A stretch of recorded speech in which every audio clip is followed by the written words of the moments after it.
Habari za wakati huu, karibu tena. Ni wakati mwingine tena tunakutana hapa tuzidi kuhabarishana taarifa mbalimbali. Hapo mapema kabisa asubuhi leo nimekuhabarisha taarifa ya mwanajeshi kutoka Marekani ambaye ana uraia wa Marekani pamoja na Kenya kukamatwa na jeshi la polisi Tanzania mkoa wa Tarime akivuka mpaka kutoka Kenya kuingia Tanzania.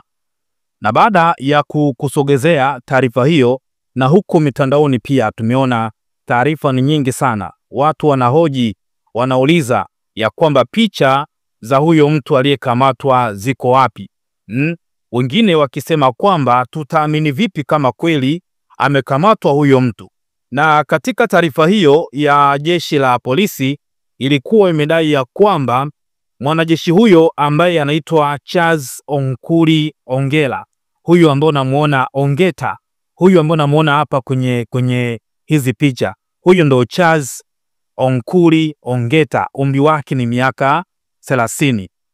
Ana uraia wa pacha wa Marekani pamoja na Kenya, lakini ni mwanajeshi wa jeshi la Marekani na cheo chake ni cheo cha sergeant, na amekutwa na mabomu manne ya kurushwa kwa mkono kama ambavyo natazama hapo, na mabomu haya yanaitwa CSM 68. Lakini pia amekutwa akijaribu kuingia Tanzania akiwa na gari namba za usajili KDP 502Y aina ya Toyota Land Cruiser.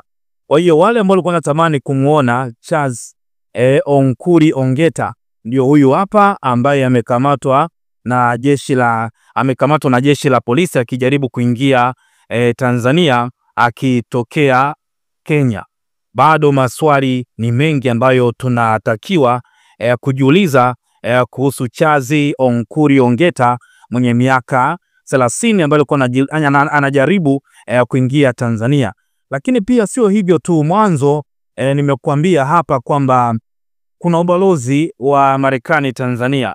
Sijui sheria zinasemaje katika hili, ila mamlaka za Tanzania baada ya kuonyesha picha ya mwanajeshi huyu wa Marekani mwenye uraia wa Kenya pamoja na Marekani ambaye amekutwa na mabomu, basi tunategemea kuona tamko la Marekani na Kenya pia kuhusu raia wao aliyekamatwa. Of course pia jeshi la Marekani nalo pia lina umuhimu wa kutoa tamko kwa sababu inamhusu mwanajeshi wao ambaye amekutwa na mabomu. Kwa hiyo hata jeshi la Marekani pia linatakiwa pia kutoa taarifa. Lakini kubwa pia tujiulize, hayo mabomu alikuwa anayapeleka wapi? Mwenyeji wake Tanzania alikuwa ni nani? Yaani alikuwa anakuja Tanzania kuonana na nani? Lakini pia alikuwa anawasiliana na watu gani kutoka Tanzania? Je, mtu anaweza kusafiri na mabomu kwa bahati mbaya? Ni swali la kujiuliza pia. Na swali lingine ni kwa nini wakati huu? Yaani ni kwa nini kipindi hiki?